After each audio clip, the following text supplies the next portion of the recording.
Good evening, everyone. My name is Ken Yalowitz. I'm the director of the Dickey Center for International Understanding, and I'm delighted to welcome you to really the second in a series of events celebrating the 25th anniversary of the founding of the Dickey Center. And it's been a real delight so far today. We had a small dinner with students just before with the members of the panel, and it was truly a delight, to have the interchange between the students and the faculty and the panel members.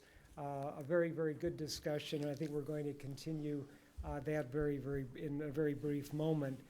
I simply wanted to take this opportunity to thank all the panelists for coming. Some have traveled a good distance, and I'm very, very appreciative to all of them. As you'll soon see, they're very distinguished and have had really very remarkable careers, and almost everyone relates that directly to the influence of President John Sloan Dickey.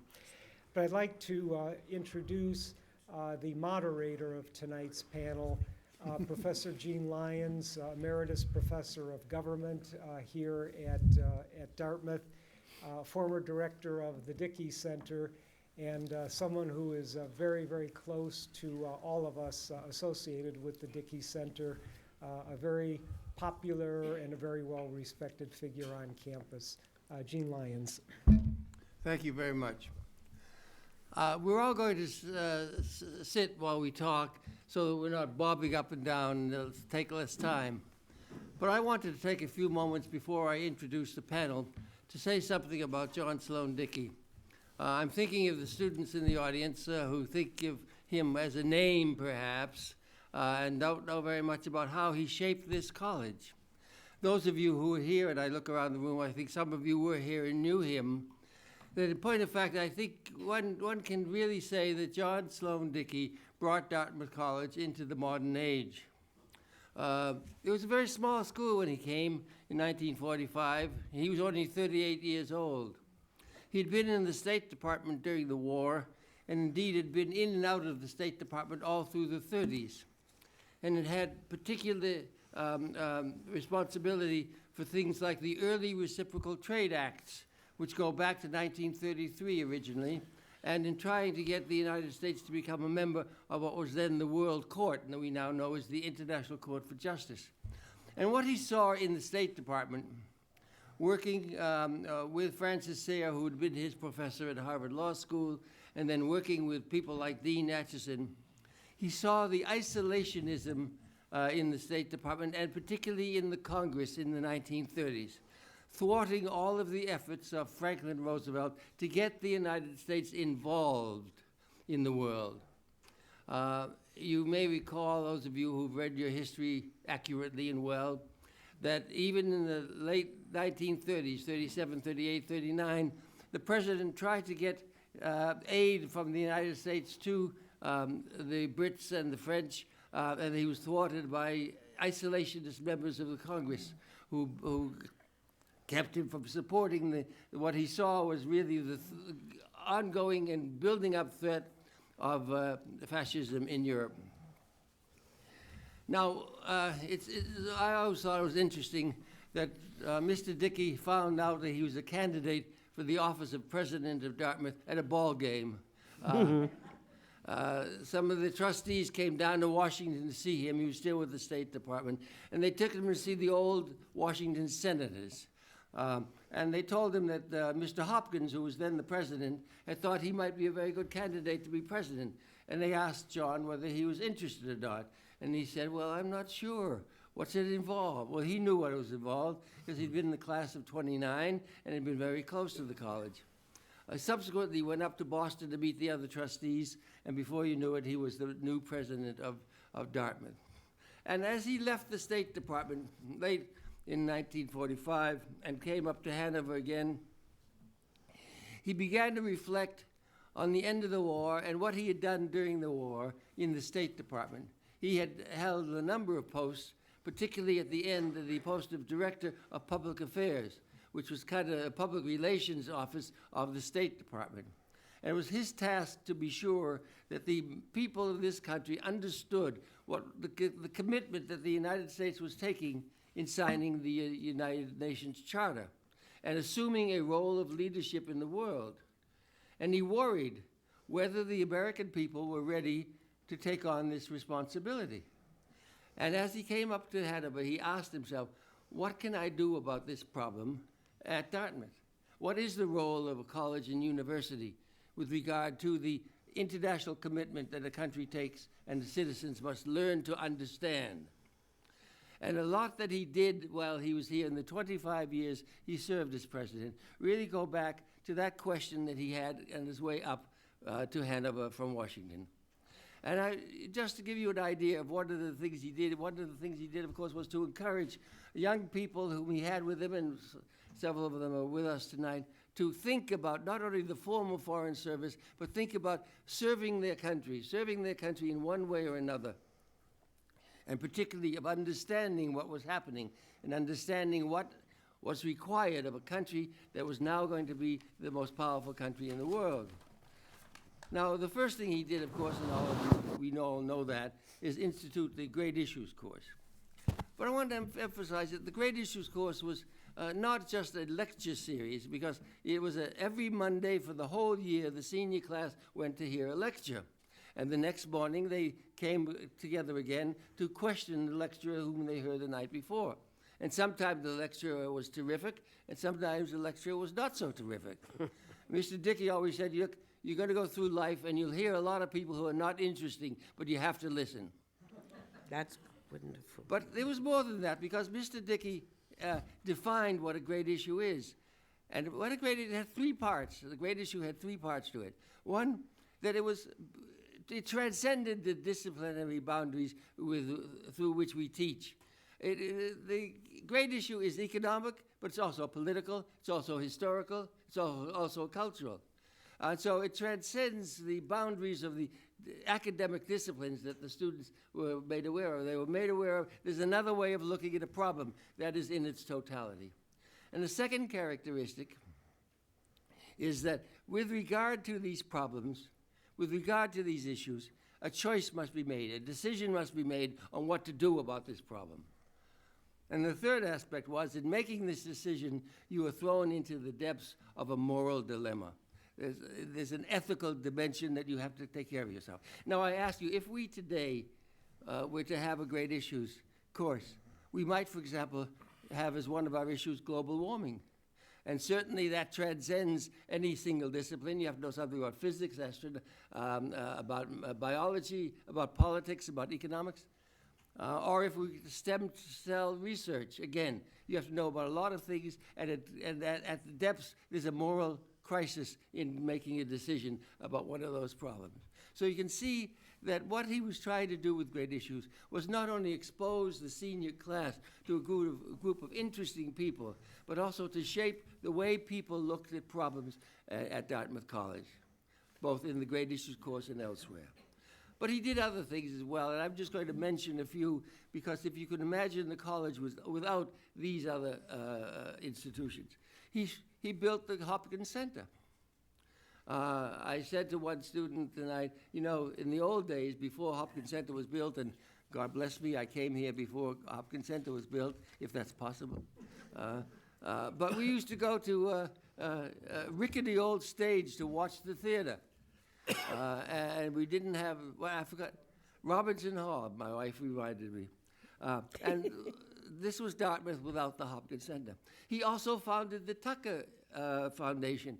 As you know, thousands of students over the years have served through the Tucker Foundations.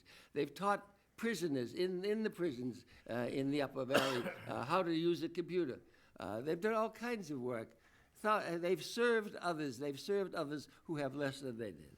He also started, with the foundation support, what we called that in those days, the Comparative Studies Center. And what that was to bring to Dartmouth new studies about Africa, about Asia, because our curriculum, when I first came here, was what we called a Western curriculum. We studied the United States and Canada and Western Europe, and a little bit of Eastern Europe, maybe. But we studied nothing about Africa, nothing about Asia. I say nothing here, comparatively speaking, relatively speaking. But he got a mammoth, what was then, we thought, a mammoth grant from the Ford Foundation to establish a comparative studies center, and it changed the curriculum. And as proof of this, I asked you to look at a catalog of the college in 1955, and then look at another one in 1985, and compare them. Compare the courses, compare the people who were here, compare the specialties that were being demonstrated all over the place, and you'll see the difference that Mr. Dickey made.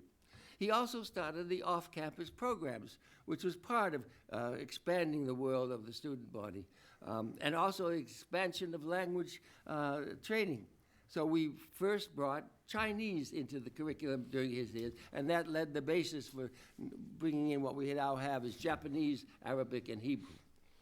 And finally, in many respects, I think it's one of the most important things he did. He began what we call adding to the diversity of the student body. And Jerry Daniel, and I may recall as I do, I think Jerry was here already, he's a young man, when Mr. Dickey called the faculty together sometime in the 1960s, I've forgotten exactly when it was, and he announced that he had just come back from New York, where he'd been on the board of Rockefeller Foundation and a few other foundations, and he had been in discussions with the foundations and with the university college presidents, and next summer we would have on campus the so-called ABC program. Now, ABC was called A Better Chance. And brought into this program would be a group of disadvantaged children, not children, but high school students, largely from the inner cities and largely Afro-Americans, who would be brought to Dartmouth after their sophomore year in high school for a special training program in English and mathematics particularly, but in other subjects as well. And those that passed the summer program and showed potential would be offered scholarships at some of the private prep schools in New England particularly, but perhaps outside of New England as well. That meant Exeter, that meant Andover, that meant St. Paul's. And about 90% of the students in the first group actually got those scholarships and went for a year or two to these preparatory schools, and then they were in a position to actually apply for college. And I remember with great delight finding that Dartmouth, several years down the line, had accepted into college some of the students who'd been here in the first ABC program in the summer.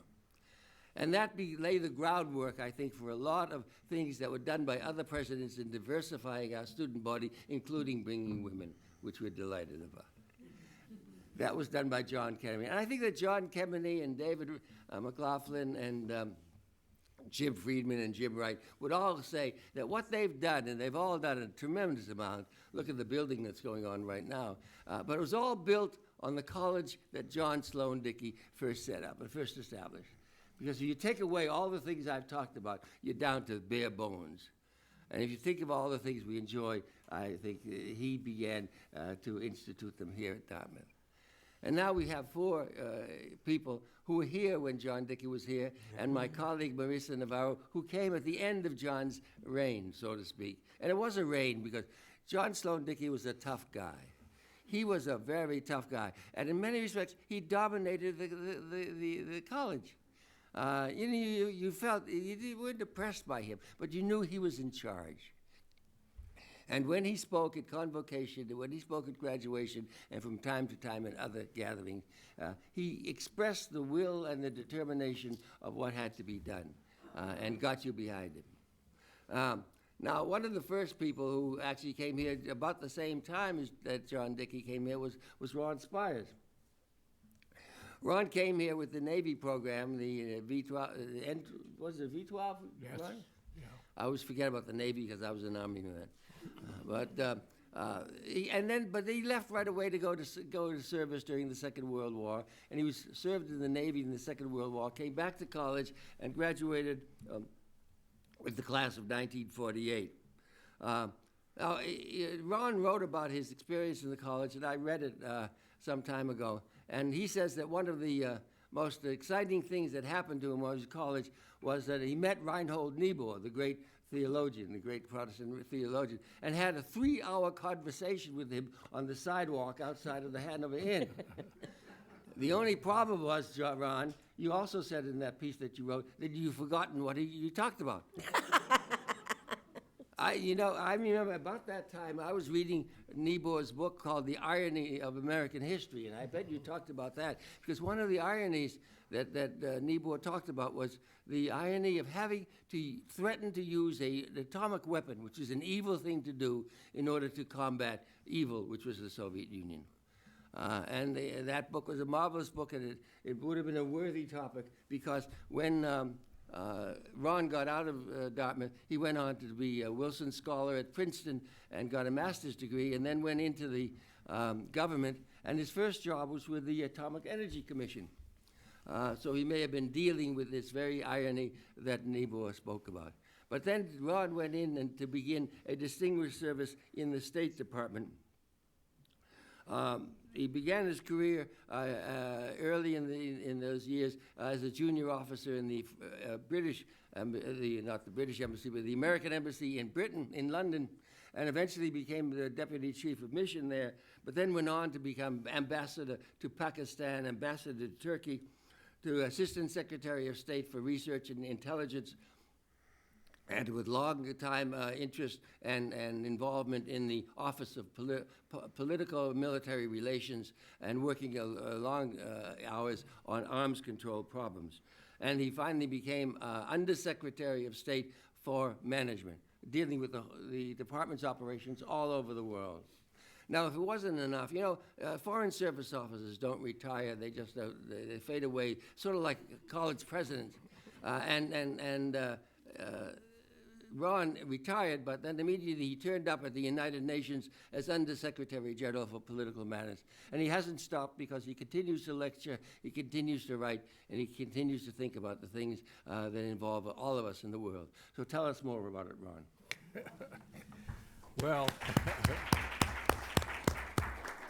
Jane, you haven't left me anything to talk about. I'm a last-minute addition to this panel, and probably on false pretenses, because I really didn't know John Dickey until after I graduated. As Gene indicated, I came here in June of 1943 when Ernest Martin Hopkins was still the president. He was seldom in evidence because I had come as an officer candidate for the U.S. Navy, straight out of high school. I arrived, and the campus was flooded with similar people right out of high school, and a good salting of veterans, all of whom thought that they might like to be commissioned in the Navy or the Marine Corps. I was issued a sailor suit. I was assigned to a dormitory in Middle Mass, supervised by a crusty old chief who'd been resurrected from retirement. Each dorm had that. The floors were decks, the bulkheads were walls, the stairwells were ladders, the bathrooms were heads. Your fellow dorm mates were shipmates. We had white glove inspections. We were awakened at 5:30 in the morning to get out from calisthenics. We marched to class. It really wasn't a college. It was a kind of a poor man's Annapolis. I took a lot of courses that I wasn't interested in: thermodynamics, electrical engineering, calculus. The nearest I came to anything that I liked was naval English, which is something of an oxymoron. I was taught mechanical drawing by the head of the German department, who didn't know much more about it than the students did. It was a very healthy 2 years, but it was a vacancy as far as academics was concerned. And then I went on to midshipman school. I went to Japanese language training. I went to the Pacific, ended up as the commanding officer of an amphibious craft that had been assembled in the South Pacific for the invasion of Japan, which turned out not to be necessary. And I came back to the United States, and having come to Dartmouth by pure accident in the first place, we were offered a selection of the major colleges that we could express a preference for, and it was the first and last time that the 3 years I spent in the Navy that anybody paid any attention to a preference. But when I got back to Dartmouth in the fall of 1969, 46, yes, 46. John Dickey had been installed as president, and the campus had blossomed. It was a movable feast. The professors were fantastic. Many of them had been in the service themselves. And if anything had shaped me, it was some of those people whose names are now passed into oblivion. People like Eugene Rosenstock-Hussey and Fran Gramlich and Phil Wheelwright. People We that still were, remember them. oh, you do. I'm so Yes. glad. Yes. Because they had a great influence on me, more even than John Dickey did. He had instituted a major in international relations, and I was sad to hear that that had disappeared.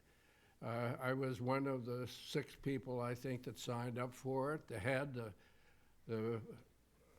I guess the first predecessor of Gene Lyons, was a Hungarian diplomat named John Polenyi, who had resigned and sought asylum. He had been minister, the head of the Hungarian legation in Washington when the Nazis had installed a fascist government in Hungary. And he was a great professor because we had constant seminars with him, and it was just wonderful to have this practitioner talking about dealing with real problems. I got my fill of government and economics and history. The professors were accessible. They were available all hours of the day. I got a passion for opera from Phil Wheelwright. Robert Frost was much in evidence. Gene Lyons talked about great issues. Strangely, at first I kind of resented that because I only had 2 years here to catch up. It was a bifurcated campus. There were a freshman class that were like a bunch of newly unleashed puppies, kind of rowdy, noisy, showing off for each other. And the largest body of the students were veterans who had had lots of experience, who were kind of soberly determined to make up for lost time. One of my classmates was one of the principal fighter pilot aces of World War II. He went on to become a 4-star general and head of the Strategic Air Command. Another, John Sirignano, had been blinded in battle and roamed the campus with a seeing eye dog, went on to become a prominent international lawyer. My own brother-in-law, who married my wife's sister, was a classmate, David Bergamini, who had spent his whole high school years interned in a Japanese internment camp in the Philippines, went on to write a seminal history of Japan's policies during World War II, went on as a Rhodes Scholar from Dartmouth. And it was quite a group of people, and we educated each other in large degree. When the Great Issues course was instituted, I remember having some resentment about it. I really didn't understand the concept, which I later began to appreciate, that there was an opportunity to take people with a lot of very different interests technical, medical, whatever their specialty was, and expose them to prominent people and to the major issues of public policy and international policy. And I thought these were things I was interested in anyway. I'd been aimed for a career in public service since I was about 12 years old. And I thought that, gee, this was a course that I would have to take, and I meant I couldn't take something else that I really wanted to do, because there was such a richness of possibilities open to us. But there was more than one experience, because we were exposed to these people, and a lot of them were boring. But I remember a lunch with Dean Acheson, and that fantastic evening in front of the Hanover Inn with a guy who had been my intellectual hero even then, Reinhold Niebuhr. And so it was 2 years that was just unparalleled. The faculty pointed me in the direction of Princeton, which had just established a new graduate program in public and international affairs. And I'm not sure I would have gotten in if it hadn't been for the efforts of people like Gramlich and Lewis Mumford and other people whose courses I had not even taken, but had spent lots of time drinking beer with in College Hall and other circumstances. When I got to Princeton, I was very disappointed. The teachers were uncharismatic, oriented much more towards scholarship than teaching. And it was 2 years which was very helpful to me, but really the faculty there couldn't hand a candle to the faculty that was here at Dartmouth.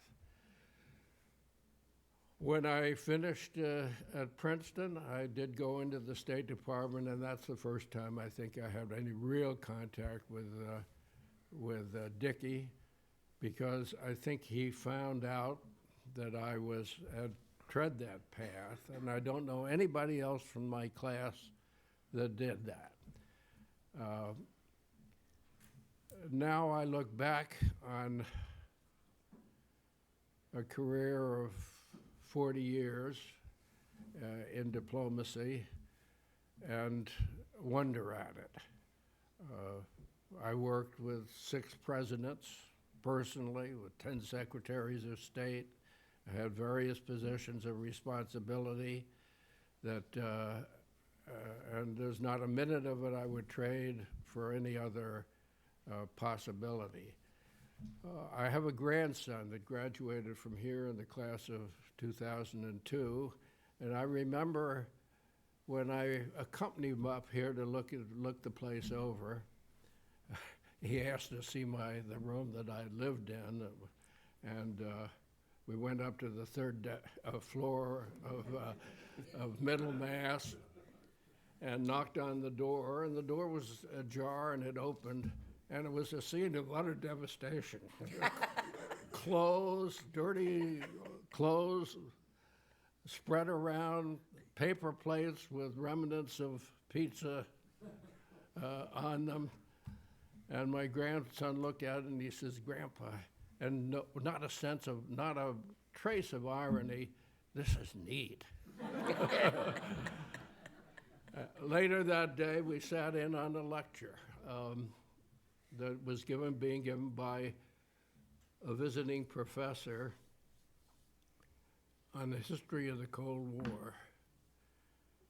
And I listened in absolute fascination, because this guy was treating with reverence and awe the things that I had been dealing with for a period of years in negotiations with the Soviet Union, the big discussions about nuclear weapons and nuclear strategy.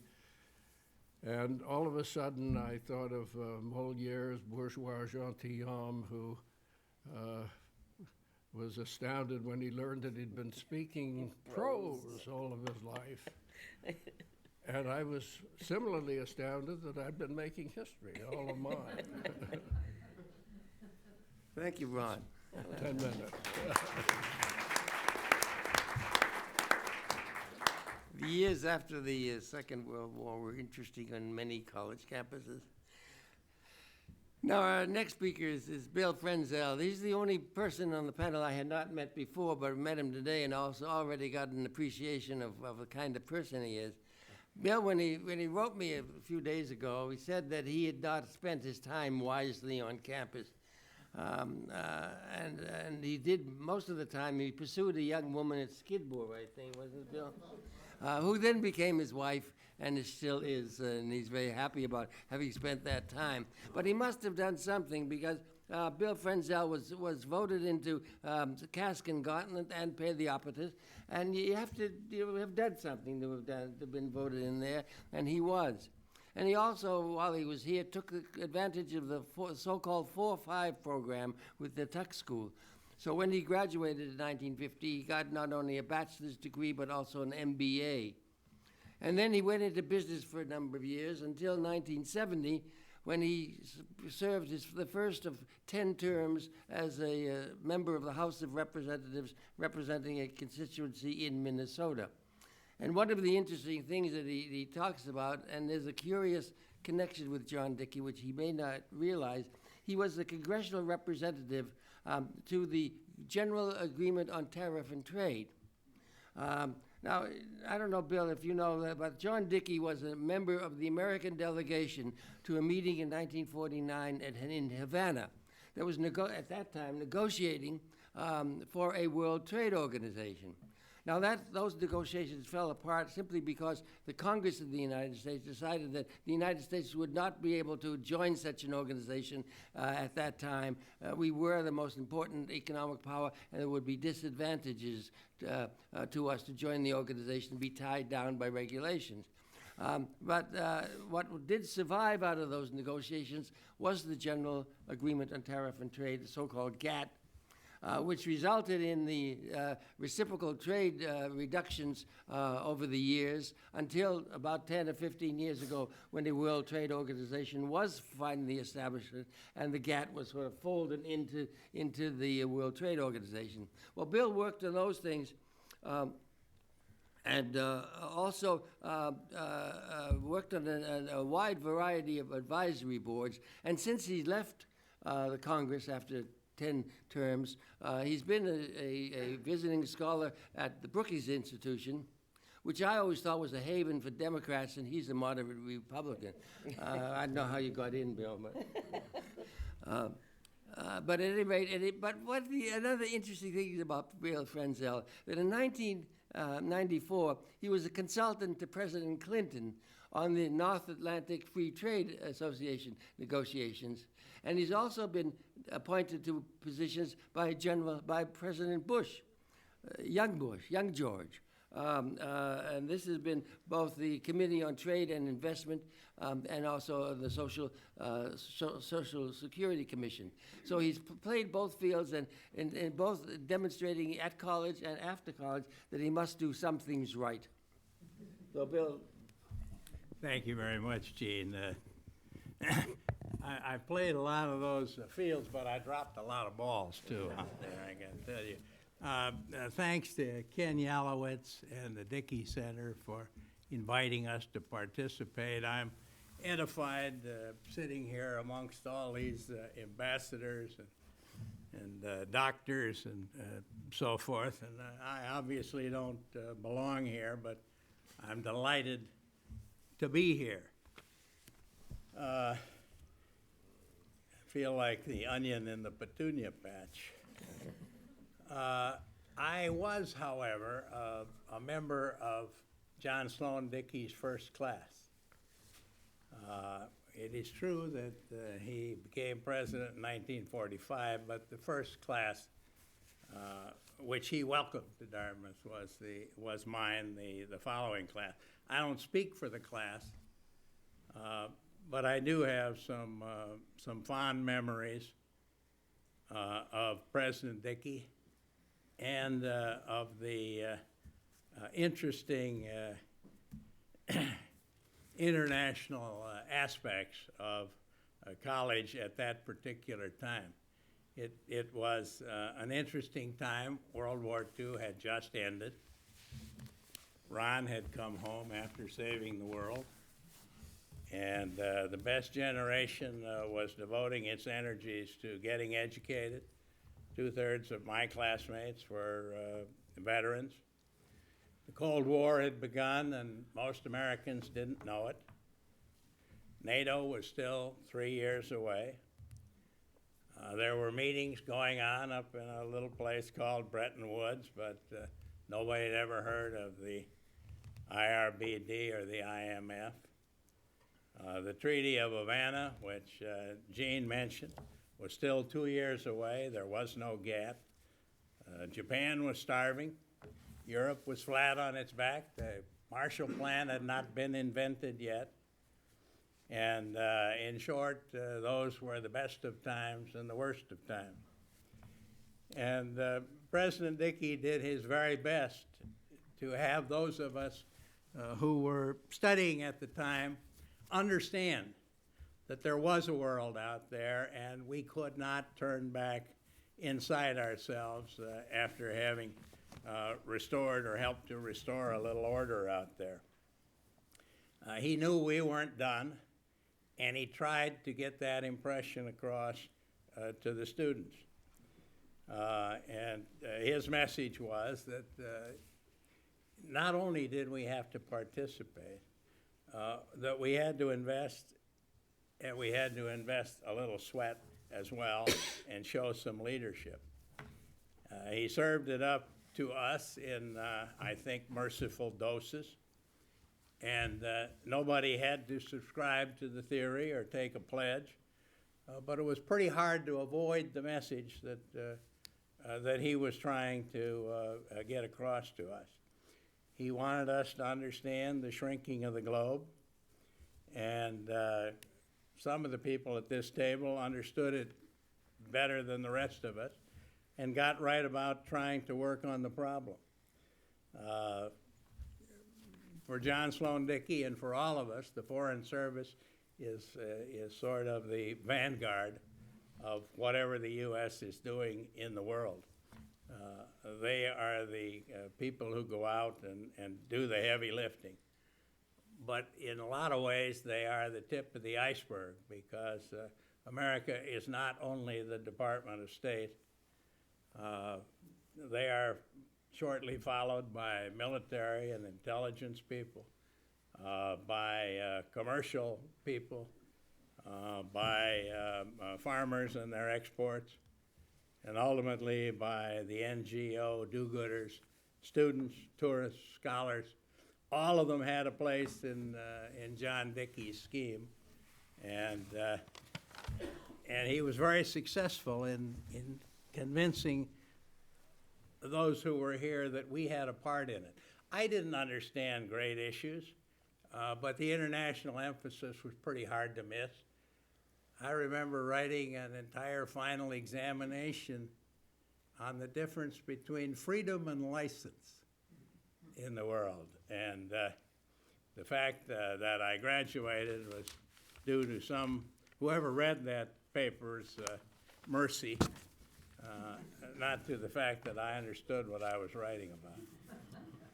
His advice was to go north, south, east, and west. U.S. Internationalism was his bag. And if you look at the 50 years that followed, you see just enormous success. I recall when I left Dartmouth, my Uncle Sam had some plans for me, and he sent me over to Korea for a couple of years. When I left Korea, there wasn't a tree growing nor a brick on a brick. 25 years later, as a member of Congress, I went back and saw traffic jams, buildings that had been built, and cities that had sprung up, and a country that had revived itself under the shield of the American military, and with the help of American dollars, and with the help of American leadership, a perfect example I think of what John Sloan Dickey would have wanted us to do. But we also did it in Europe, Marshall Plan, et cetera. We did it in Japan. We fed the starving Japanese, and we restored that economy and that society. These were the things that he was trying to get us to do. Now, I'm sort of a dropout. I didn't get the picture as quickly as Ron did. And so I fiddled around in domestic activities for a number of years, and it wasn't until I stumbled into Congress and by an accident of jurisdiction began to be involved in the American trade and in the development of further trade expansion for the world. And I spent a lot of time in Geneva and around the world working in that regard. And I'm delighted to find out that John Sloan Dickey was the guy that helped put that together in the Treaty of Havana. It is true that the then World Trade Organization died because the president sent the message to the Congress, and his message, I guess, still resides in the inside coat pocket of the then chairman of the Senate Finance Committee, who wasn't Strom Thurmond, but Strom knew him. I found at that time that what a powerful weapon commerce and trade was in world development, and that you did not have to be somebody giving away a bag of money to improve the human condition around the globe. And in fact, often a greedy, avaricious, mean-spirited business person could do more to elevate the condition, the human condition, in a developing country than the most noble-spirited giver-awayer of money and services. And but this only illustrates, at least to me, that John Sloan Dickey's message was meant for everybody. It wasn't meant for just diplomats or just military people or even just business people. All of us have a good deal to say about what happens in the world, and all of us have some responsibilities out there. In his time, when threatened by the Cold War, America led a cooperative enterprise, and we won. And down came the Iron Curtain, down came the concrete Berlin Wall, down came the Soviet Union. Now there are different challenges in the world. There are different problems in the United States about meeting those challenges. But John Sloan Dickey's advice is still out there to be taken up. As a matter of fact, I was at a conference last week in which it was indicated that the American history from 45 to 95 is the aberration. And the rest of America's history illustrates that isolationism, that unwillingness to go into the world. Sometimes by people who think that the world is unholy and we will be tainted, and sometimes by people who think we are unholy and we'll taint the world. Tain't so, and John Sloan Dickey did not think so. Well, anyway, I guess I am a late blooming seedling of John Dickey's because I have since that time spent a good part of my life working on enhancing world trade. I still chair the President's Advisory Committee on Trade Policy and Negotiation and enjoy that work. I spend a lot of time working with the World Bank and with the IMF and with other developmental institutions. And I think that's another thing that I would credit John Dickey with. Your time may be now or it may be later, but there's plenty of opportunity for service, whether it comes early or late. When I was in Congress, and I still to this date do it, and I wanted to examine a proposition, particularly a procedural one. I used to amuse myself by saying, how would James Madison have handled this question? What would he think the results are going to be? What are the outcomes? Would they be pleasing to him? He, as most of you know, sort of invented the legislative branch of the government and is its patron saint. And I guess as I now look back on this occasion, I think of what would John Sloan Dickey think if he looked back on the last 50 years. And my own judgment is he would be pleased with the vigor of the international institutions, particularly the Bretton Woods institutions, in which he had a hand. Would he be satisfied? No, he would want more. He would cheer the economic development and the recent record improvement in the human condition around the globe. Again, he'd want more. He'd like the number of Americans, public, private, working abroad, studying abroad, touring abroad, whatever, and he'd want more of them. He'd like the number of Americans working and studying in the number of foreigners working and studying in the United States, and he'd sure like a lot more of those. I think he would be pleased with Dartmouth. He would be pleased with what has gone on in the world, but I think he would also look to that part of the glass which is half empty. And there is much to do. America still has much that it can give to the world. And although we are imperfect stewards of his message, it's time to get back to work and to prove that the period from 45 to 95 was not an aberration, but only a beginning. Thank you.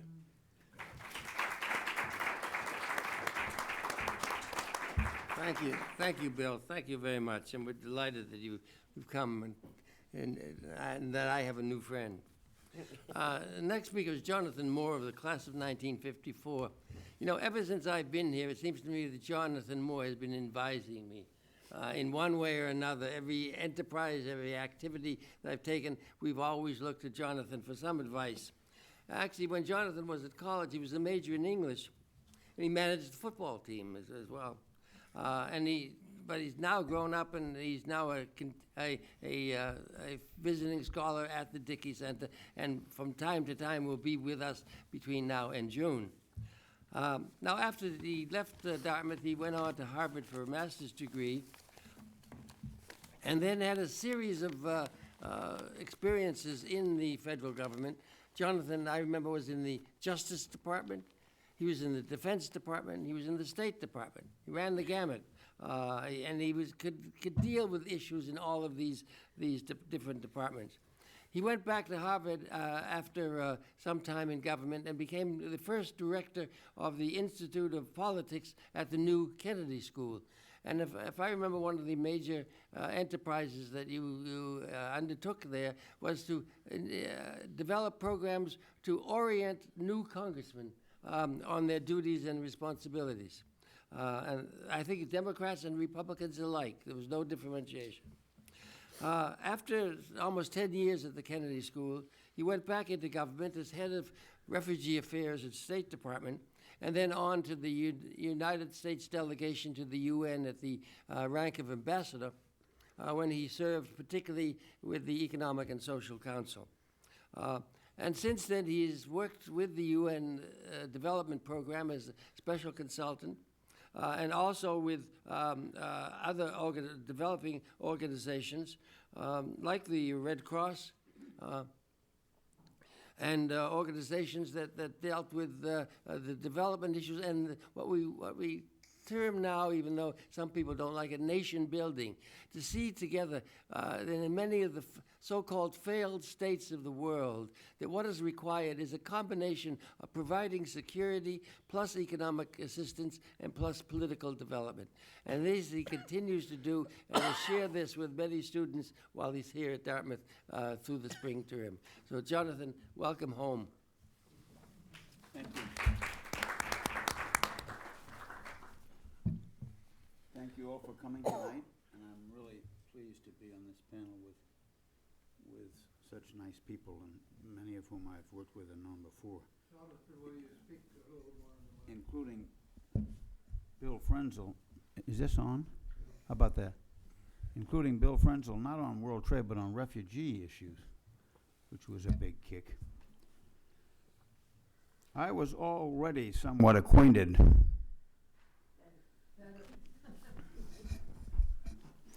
I was already somewhat acquainted with Dartmouth before coming to the Hanover Plain. My father was an alumnus, and I'd been dragged up here, had heard a lot of stories and some of the names of key personalities associated with the college. Later, both before and after graduating, I spent time with the Board of Trustees chairman, who was also one of President Dickey's closest friends, and who later became my father-in-law.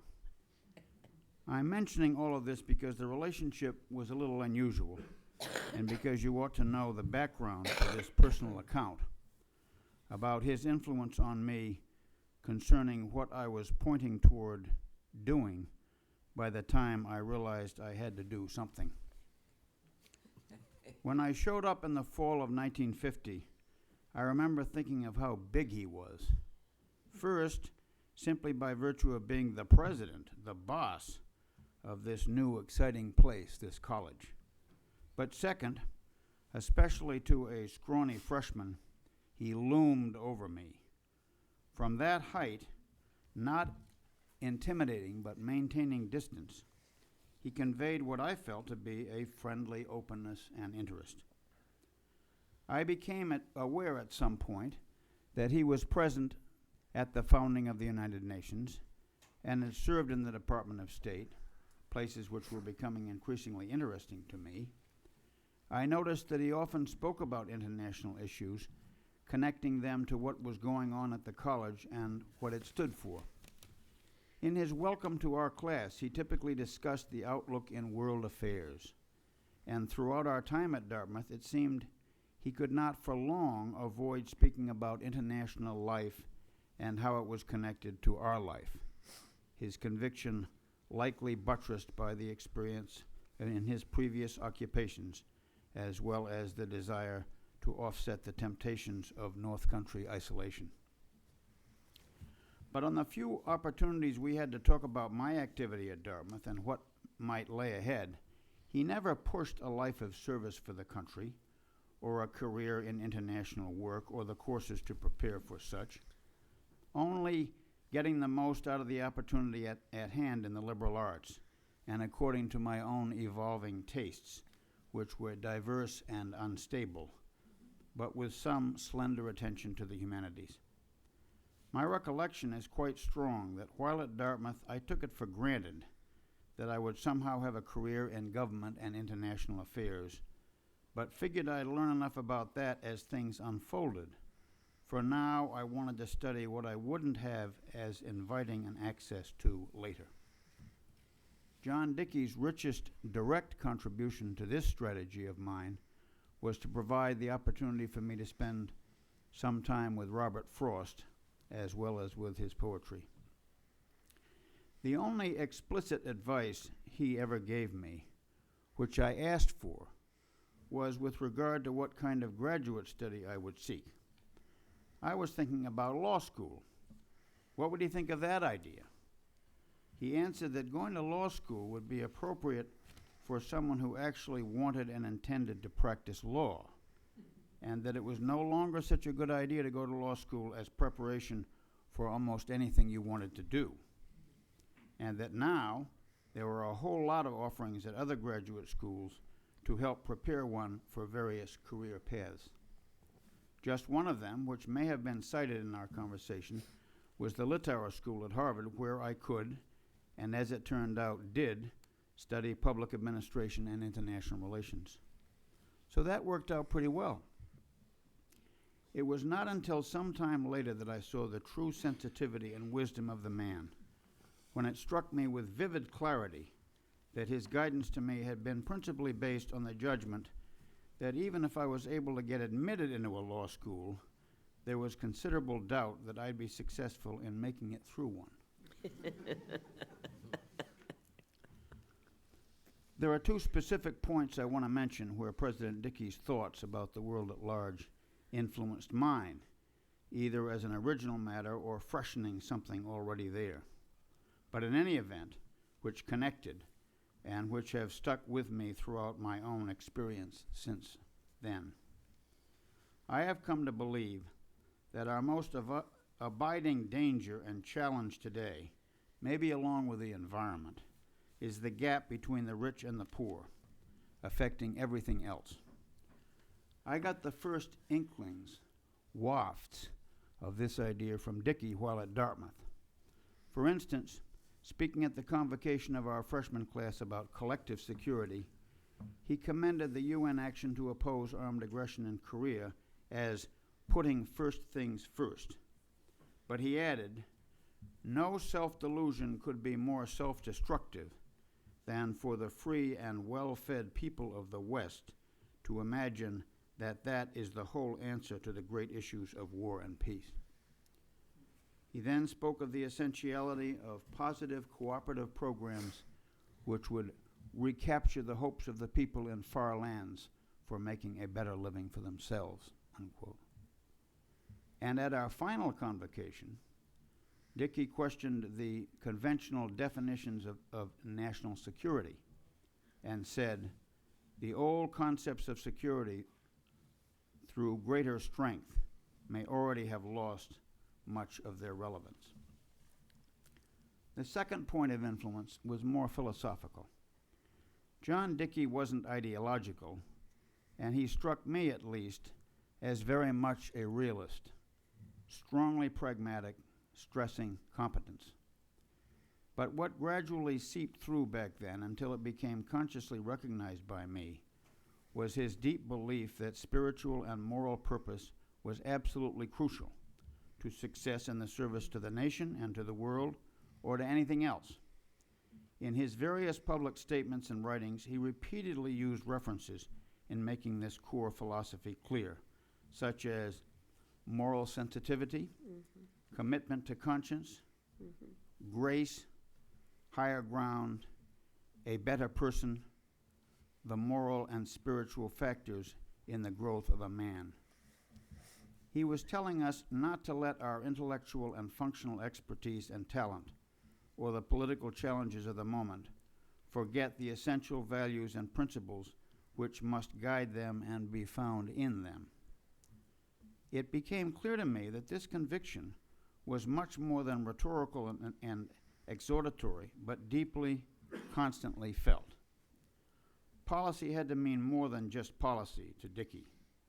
He was devoted, when intellectually and institutionally addressing the events taking place and the challenges revealed in the world, with concern for how to advance the best purposes of life and the difficulties encountered in pursuing our ideals. So I became aware that this big man took these things very personally and seriously. It got my attention early on and has stayed with me in my own answer to his call, and who knows, this may have even done some good or at least avoided some bad. Thank you. Thank you, Jonathan. I want to say that in Jonathan's writing there's always the essence of the problems he's dealing with, and they are largely the problems of the disparities between rich and poor, but there's a moral component to what he writes about. And I think particularly of a piece he wrote called Hard Choices. And the hard choices were hard because they are a moral choice that we have to make in dealing with the poor in the world, wherever they are. Our next speaker and our fourth person is Robert Barry. Bob, as some of you may know, that the last commencement was the 50th anniversary of his class at Dartmouth, and Bob was honored by being awarded the honorary degree of Doctor of Laws. Actually, that was at least the second time that he was awarded something important, because when he graduated, he was given a Reynolds Fellowship. That was to spend a full year working abroad in whatever he wanted to do. And Bob took this and went on to Oxford for a year. Then he came back and spent some time with the Navy. We had a lot of Navy people here. Dartmouth was a very Navy place. It was the canoe club. But then Bob also got a Ford Fellowship on his return, and he went to Columbia with that before entering the Foreign Service. And during his years in the Foreign Service, which were almost 40, I guess, he had various assignments in Yugoslavia and the old Soviet Union, as well as in UN affairs and with the Voice of America. In 1981, he was appointed ambassador to Bulgaria. And it was following that assignment, about 4 or 5 years later, that he came, and Bob was the first visiting scholar, visiting Foreign Service officer at the Dickey Center, and spent a year with us. And it was a marvelous year in which he brought all of the experience that he had gained in the State Department and in his own education to bear on many of the problems we worked with. But then he went back to Gambinda, though he took a tour at Northwestern University as well, and was appointed ambassador to Indonesia, which I think is one of the most complicated countries in the world.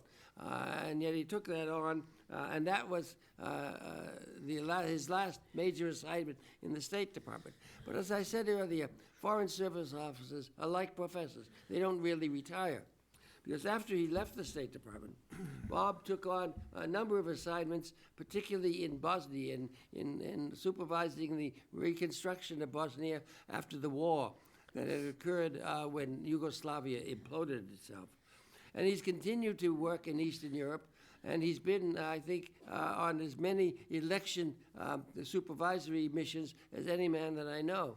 He's gone all over Eastern Asia, supervised the elections in the former republics of the Soviet Union, and a function which he's done under the auspices, largely, of the Office of Security and Development in Europe. As I say, he was the first Dickey Fellow, and Bob, we hope maybe you'll come back and do it a second time and create a precedent that it can be done a second time. Anyway, Bob Barry. Thanks, Gene. It's a rare privilege to be able to add my voice to those of my more mature colleagues. It's also very rare for me to be the most recent college graduate from Dartmouth on a podium like this. I know that Dickey had an influence on me because I came here as a physics major. And aside from the fact that I wasn't very good at physics, there was this international relations major, which I also was one of.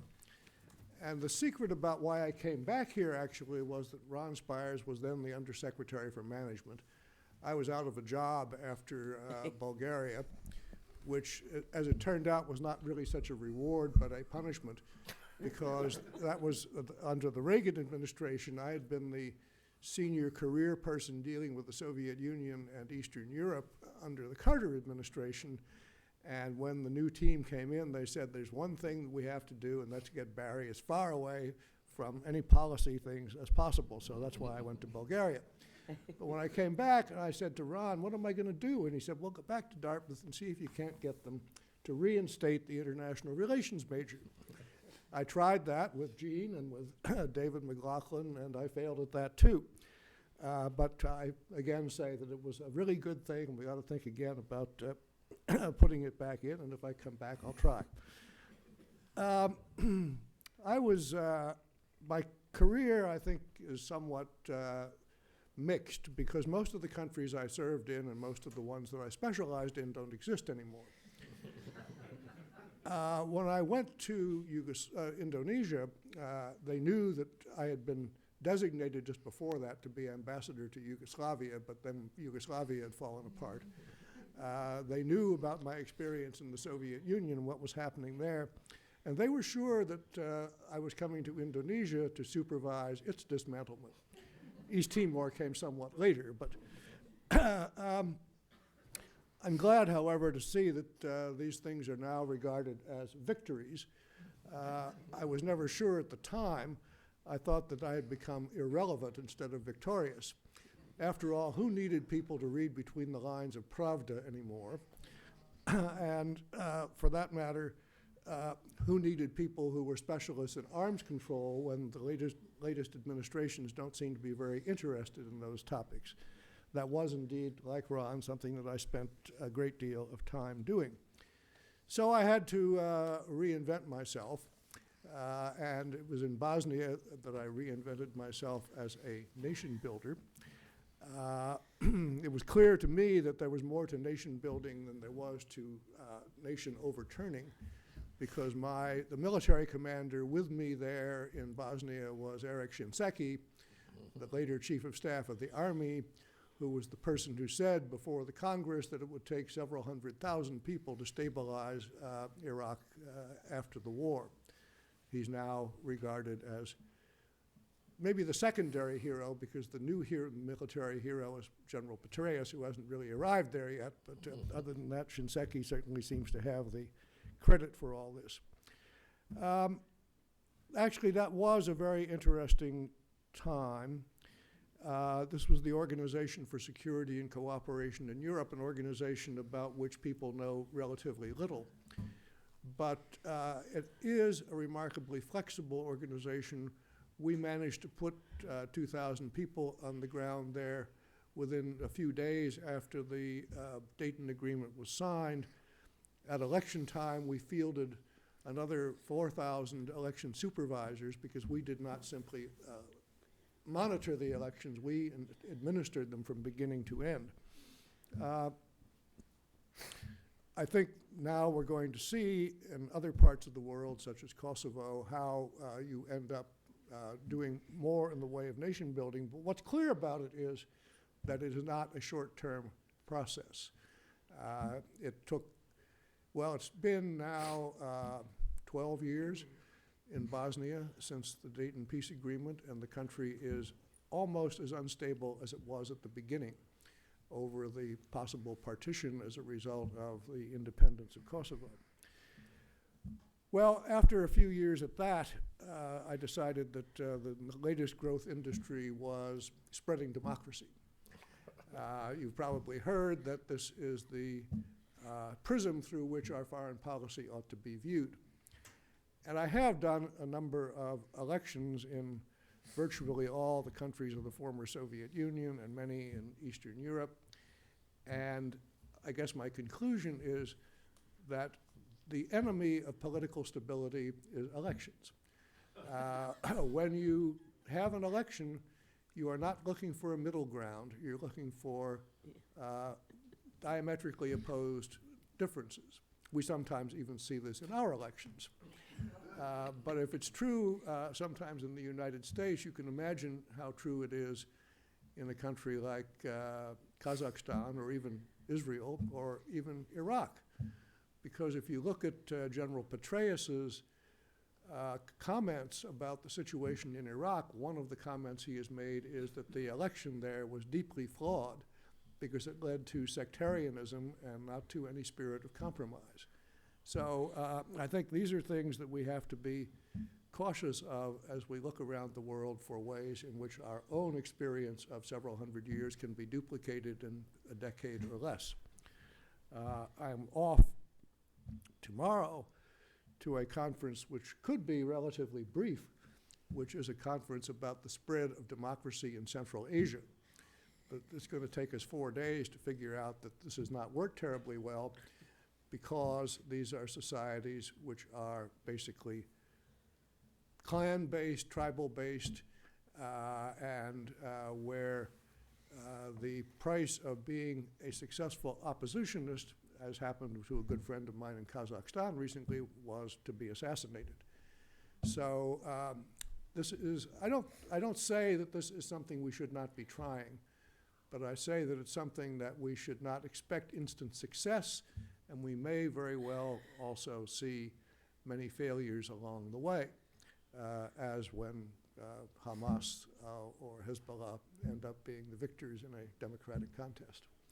So thank you for the opportunity, and it's very nice to be back here and to share the podium with my friends.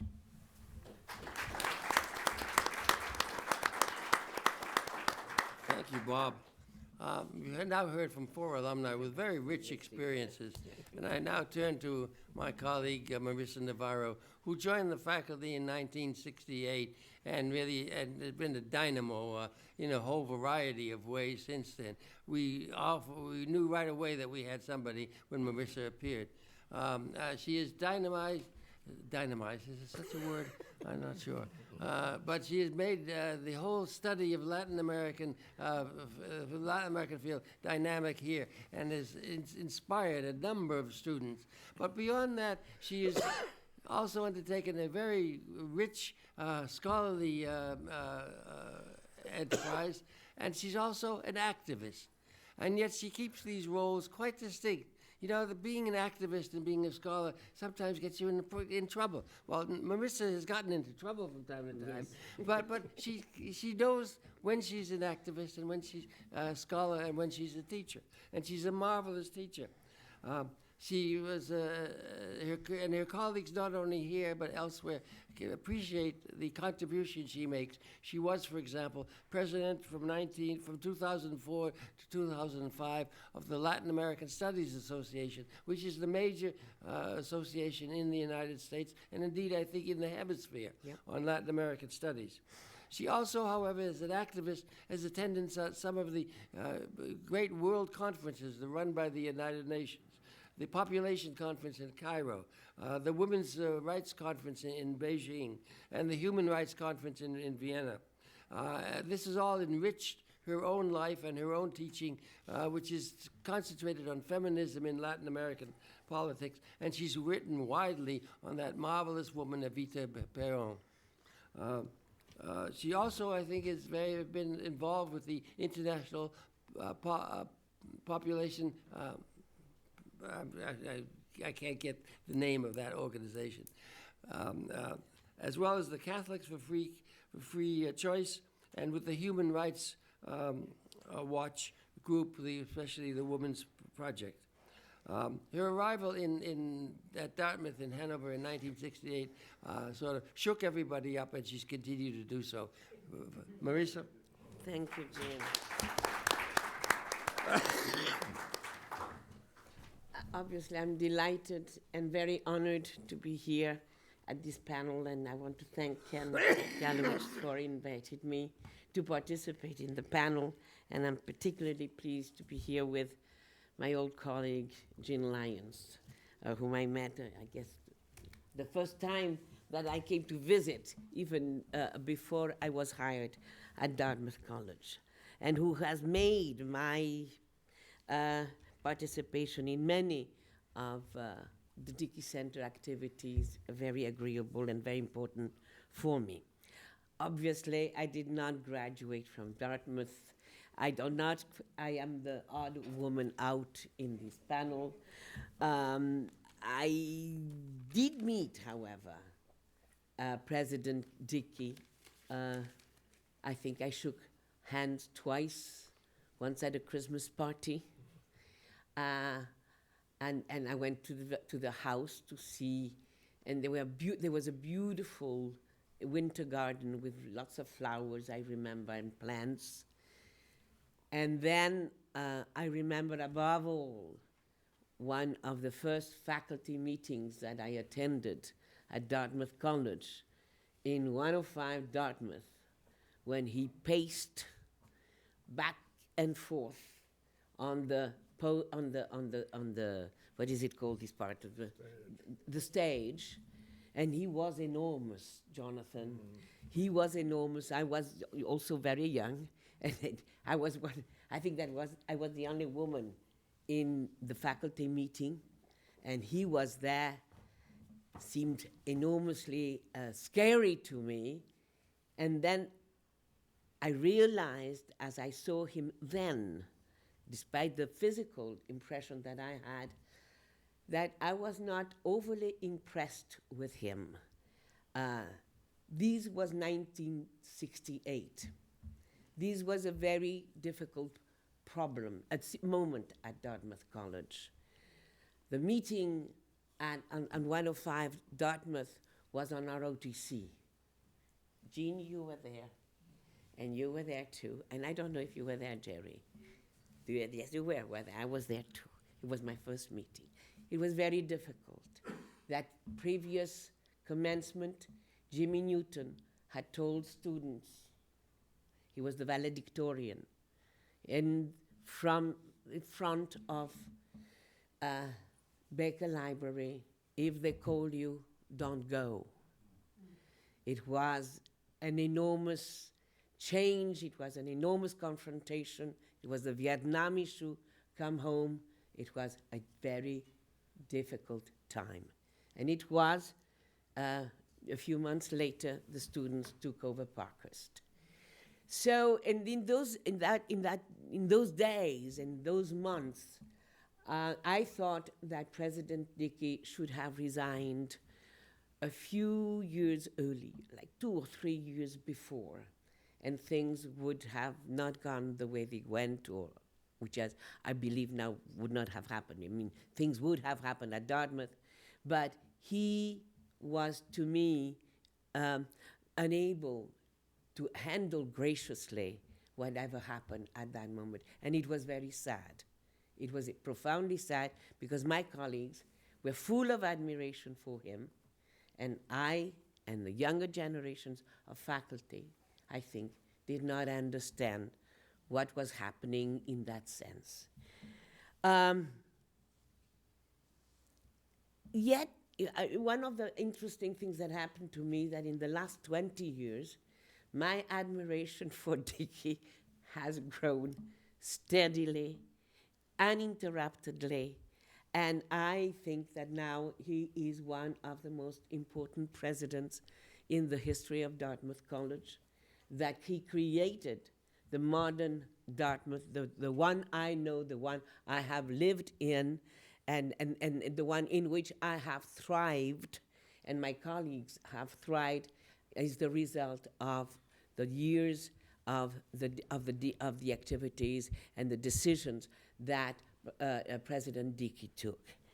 And I am in awe very often at the admiration, love, respect that generations and generations of Dartmouth students and who are grown-ups and who are my contemporaries have for President Dickey, and also how he is talked about year after year and with enormous affection, as an inspiration, as a model to be followed,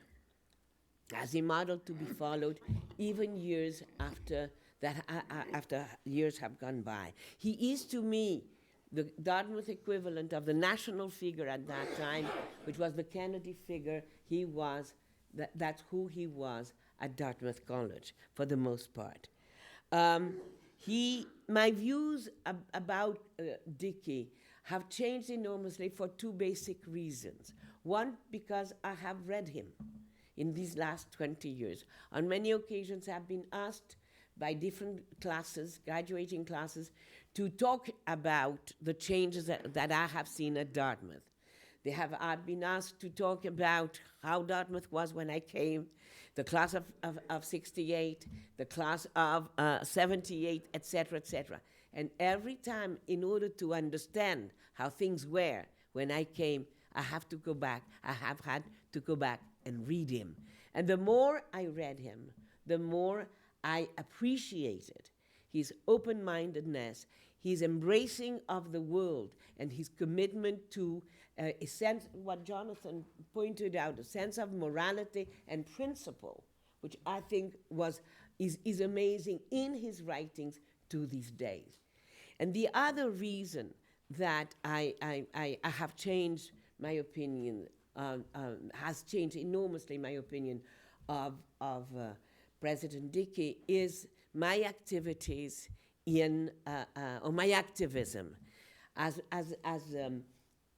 Jean mentioned, I've been very lucky I've been an activist since I came to Dartmouth. That is quite true. And it is quite true that I have been a royal pain in the neck of many administrators at Dartmouth, but I think that it has been for the good of this institution, and certainly for my very good time and my satisfaction, and for the Martha Spiers of this world to be here. Yes.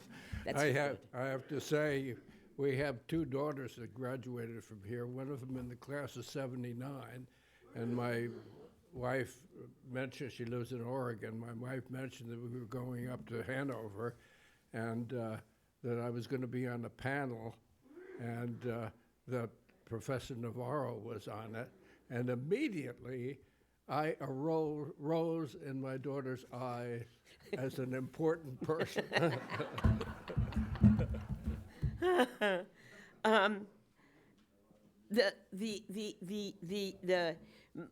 My activism has taken me to participate in those institutions which in the 1940s did not have a proper name, and what we call now NGOs. And in the 40s, as my friend Jean Lyons taught me in an article that he wrote about the role of President Dickey at the United Nations, these institutions, NGOs in the 1940s, were there, but they were not unimportant. But the role, the historical role that Dickey played was to make NGOs or civil society, interest groups representing different interests, or non-governmental groups. He made them part of the process, whatever it might be, at the United Nations.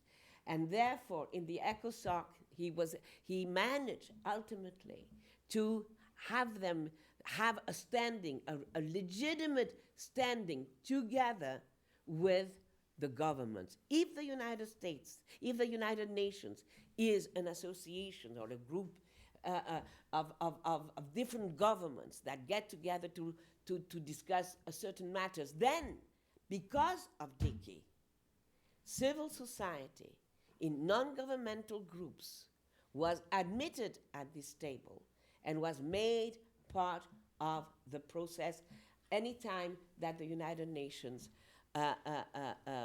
met to discuss big problems.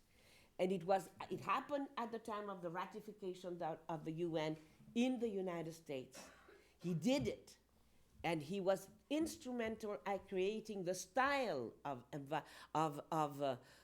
presence for civil society at these meetings.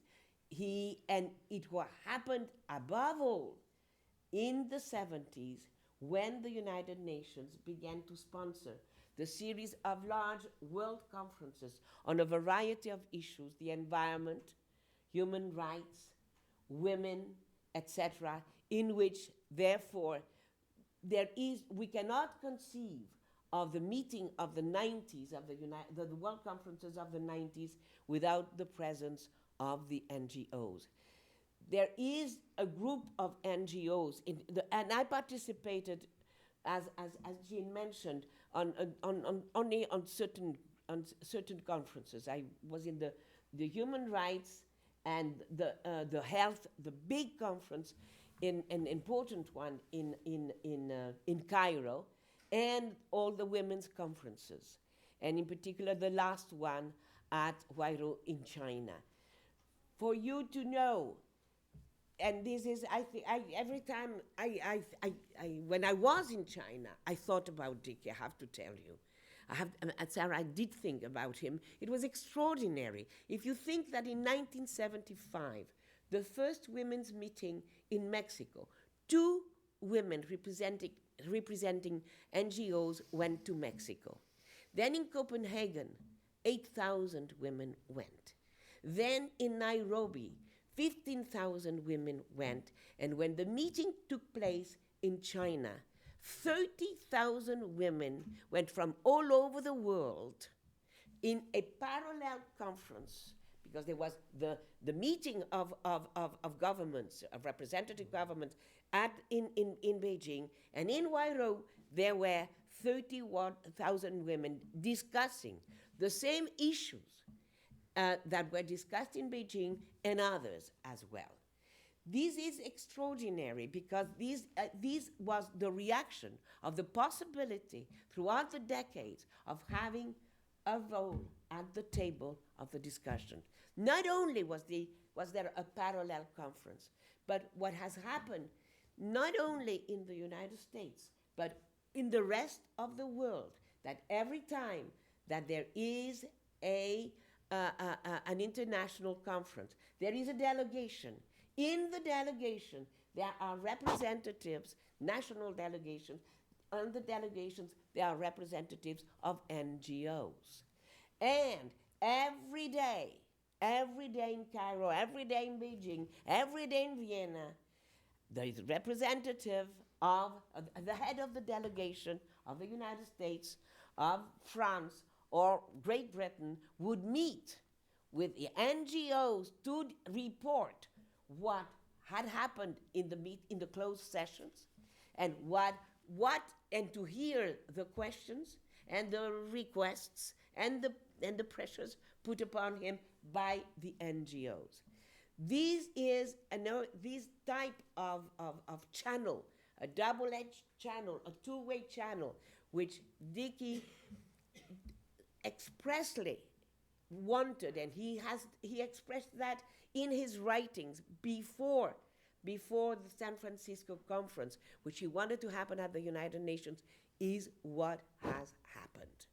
It is an enormous pride that this institution, Dartmouth College, must have of the work of these men and the impact that this work and the international arena has had on a variety of issues in which civil society has participated in ways that it could never participate before. And this is the work of John Sloan Dickey. And that's why I think the world of him.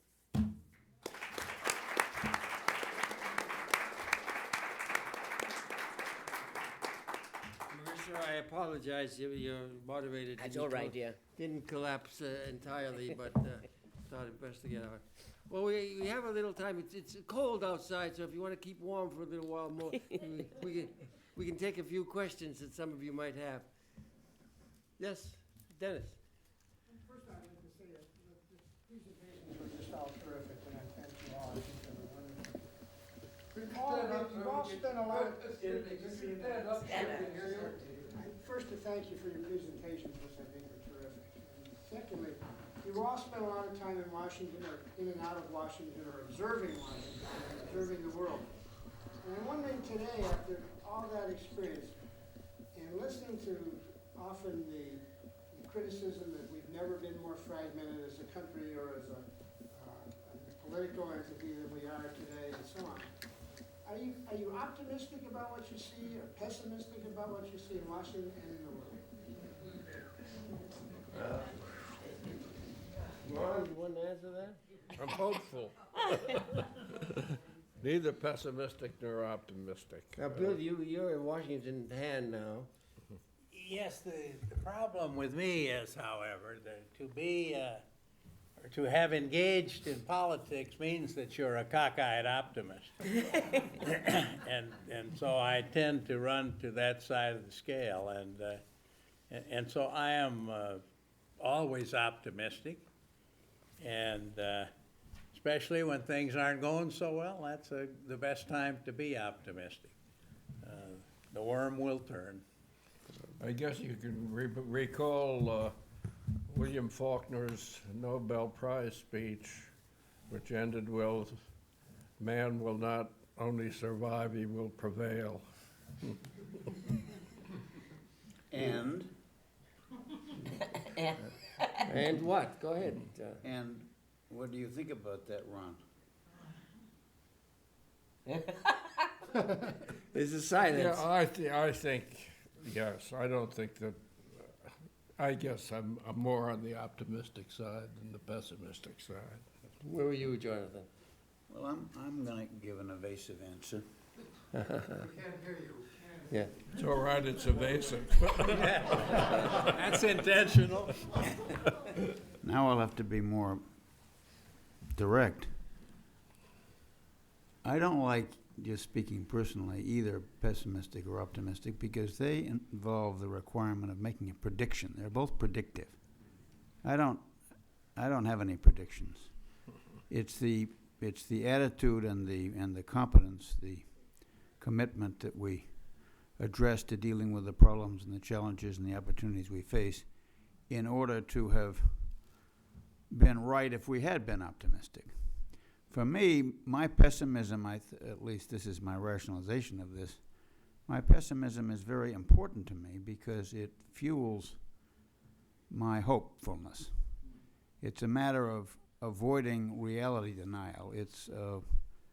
It's not denying reality and sustaining hope at the same time. And that's what I have to say on that subject. Well, I have to be an out-and-out pessimist, not only to contrast with the evasive answers of my colleagues, but also because I think it's a matter of, back to my economics training, opportunity cost. What opportunities have we lost in the last 8 years, for example? What opportunities in terms of the spread of nuclear weapons, which I think still presents an existential threat to this country, not because of Iraq, but because of the fact that pretty soon there are going to be 30 nuclear weapon states in the world, and sooner or later something is going to happen with some of those weapons, and that will make 9/11 look like a child's play. Opportunity cost in terms of global warming. If we're concerned about our children and our grandchildren, we have to do something about that, and it's going to take a long time since we have been basically ignoring that for the last several years. Opportunity cost in terms of international organizations. I happen to believe in the UN. I worked at the UN. I worked in the U.S. mission to the UN. I think it deserves a better hearing than it has in this country, and we need to do more to try to fix it. Budget surpluses, things like that. I think it's going to take us a long time to pull ourselves out of the hole that we're in, and the first step is to stop digging. I think John Dickey would have enjoyed this discussion. I because- haven't said a word. I'm sorry, Marysa, you will now have the floor. Well, there you are. Go ahead. I will? Oh, I thought you weren't giving to me. I just want to say that I'm going to be, for the first time, as evasive in a way, perhaps, as my colleagues here. When I think about how Dartmouth was when I came, and I was committed, I was a feminist, and I was committed to coeducation, and there was no way in heaven or hell that coeducation was going to come to Dartmouth, but it did come. It did come. And many of us, including many of the students who were here in particular, worked very hard for coeducation. So tackling Dartmouth College, the last of the Ivy on coeducation, was a big, big task. This is not the same as the situation in which we find ourselves now. I admit. But the point is that I am always an optimist. You can do it. You can get over. I've survived 2 wars, and I was in them, and then there was Dartmouth. So therefore, I think we can do it. However, today, I hope you all looked at the New York Times. There was a very sad picture. And when these sad pictures get published, I read, I get, my heart sinks. This was a picture of a living room in Baghdad. A man was holding his mother, who was having something. She was suffering. Both were had no shoes, of course. They were on carpets, and they were surrounded by soldiers with submachine guns, with army boots, and one of them sitting on a sofa. I almost cried because I said, how many times have the poor soldiers done that? To how many houses? And how many times these persons have had to face This son and mother have had to face soldiers, and how much people are going to use this picture, and how are we going to get to overcome this picture, which is the daily bread of many people right now. And that's when my heart sinks, because after more than 3 years, this is what happens. And we don't understand that you cannot put your boots on those carpets to begin with, nor appear with submachine guns in these houses. And that's what's happening right now, and that's very sad. But I still want to believe that we can do it, because otherwise there's no way we can live, you know, if we don't act as we could do it. And we have to do it. And there are too many young people who need to know that they can do it. So that's what I am. Well, I guess one of the things you say, the world's troubles are your troubles. Right. It comes back to, I guess, the idea that I expressed at the opening, that when John Dickey was on his way from Washington to Hanover, he worried whether the American people would be supportive of America's role in the world. And we're still worried about it, of what that role should be and how we can support it. So we're both optimistic and pessimistic, Dennis. And I think now we'll call a close to this session, and bless you all for being here.